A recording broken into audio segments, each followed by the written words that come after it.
We're sitting here with Mike Flanley, owner of Aviation Consultant Group Corporation. So what does Aviation Consultant do? Aviation Consultant Corporation helps businesses use aviation to enhance their business.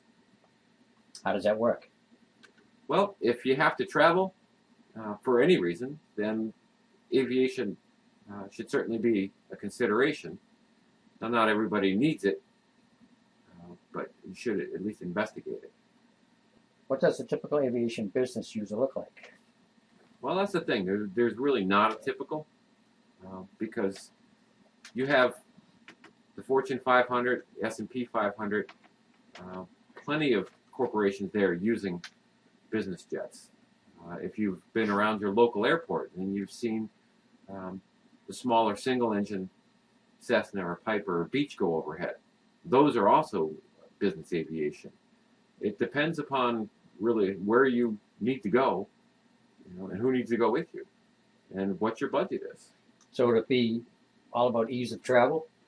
That's part of it. Yeah, that's part of it. I mean, you want to be flexible. I mean, as the owner of a company, you want to get the most out of the people that you have and the resources. If somebody's got to travel 10 hours out of the day, if you could reduce that travel time, to a third of that, then obviously they're going to be more productive. So that's part of the game.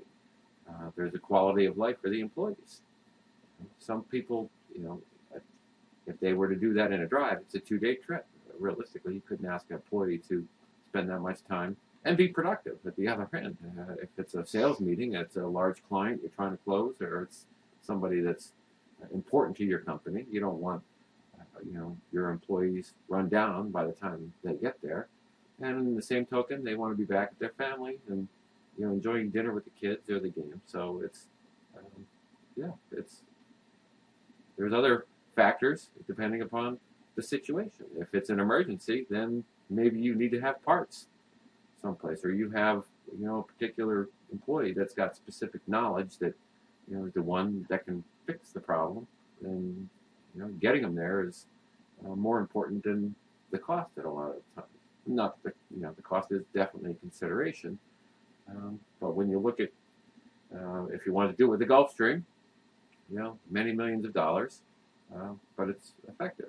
You do the same thing with a Baron twin, and it's a different cost structure, different capability structure on the aircraft side, but it's something that's completes that mission, which is typically what's more important to a company than all the know-how. They don't necessarily need to be experts in aviation, but it's like a lot of companies I'm sure aren't experts in IT, but they have specific resources that they call on for that. In sales, human resources, production, facilities, all these different aspects of the company have knowledge bases that they draw upon. And aviation is essentially the same thing.